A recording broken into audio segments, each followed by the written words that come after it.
The topic of discussion off the top here, though, is some news coming out of Minnesota, and not the news that Wild fans were hoping for as far as Kirill Kaprizov. This from Frank Saravalli of DailyFaceoff.com. An update here, and Kirill Kaprizov has a tentative agreement in place with CSKA Moscow on a one-year, eight-figure deal, U.S. money, to begin on September 1st, should a new contract not materialize with the Minnesota Wild. However, the Wild appear ready and willing to talk a medium-term length deal. Initial hang-up was Minnesota was only interested in a 7- or 8-year deal for the Calder Trophy winner. That is not the case. Bunch of options in term there. But the Kaprizov camp contends there has been no offer made since April. We'll see where this goes. Two sides remain in communication. The old one-year deal worth $10 million trick to negotiate a better deal over here. Oh, what do you make of this? Is this just negotiation, leverage on the Kaprizov camp? Absolutely. I mean, I don't blame Bill Guerin and the Minnesota Wild. You want to lock him up. You want that certainty to know that he's going to be there for 8 years. Well, now they've come back with, no, we've got a one-year deal worth $10 million back there, or so they say. And then now Minnesota Wild come back, and they'll end up hammering a deal out.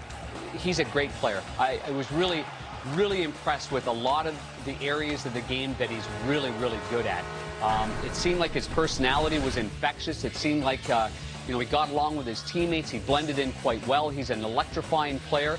He's worth the price of admission. And for the Minnesota Wild, he's an important part of what they've got going forward with the competitiveness of their team, the change that have been made. Obviously, they removed some big personalities and longtime terrific NHL players in Suter and Parise.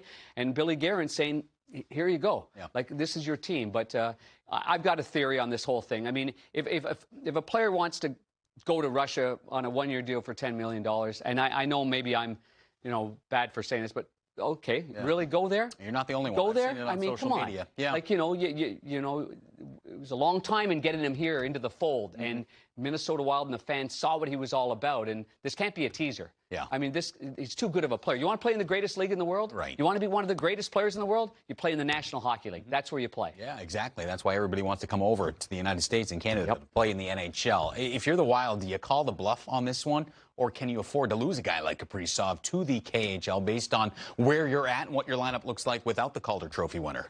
I know this is just based on 1 year of watching him, and obviously his history in the KHL before that. As we take a look at the lines, maybe projected without him, so it's obviously a way different look without him. A lot of big bodies, strong bodies, other than obviously Zuccarello is a smaller guy. But you look at Sturman, the way he played, Eriksson, Foligno, Greenway. That's a big, bold line right there.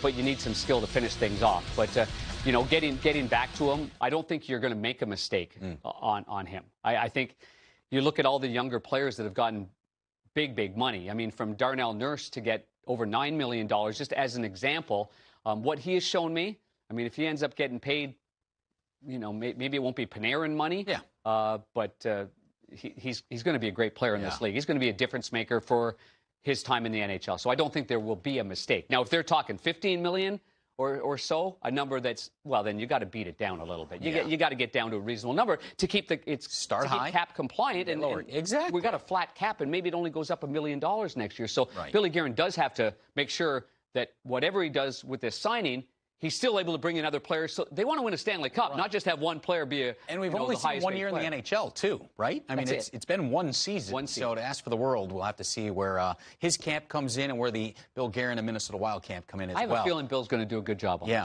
He got him here. Absolutely. And if you're Kaprizov, he doesnn't seem worried about anything at this point. He's letting his agent and letting the team handle it, because this recently put on his Instagram, look at this, doing a little I don't know, wakeboarding? What is that out there? I don't know where that is. That looks in the desert. Looks awesome. Yeah, it sure does. Look like Russia. Yeah, that looks really nice. Really good.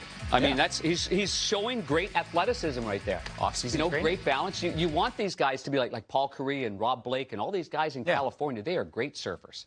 It doesn't hurt to be a great surfer, to have great balance. Exactly. Multifunctional, right? Those blades are sharp. Things. Those aren't dull blades. No. He's working it. Yeah, he's got the edge work. And looks like the quads are good, too. Looks like he's Quadzilla's doing just fine for Kaprizov. As far as the money, we'll have to see money in term, whether or not that gets worked out in the next couple of weeks.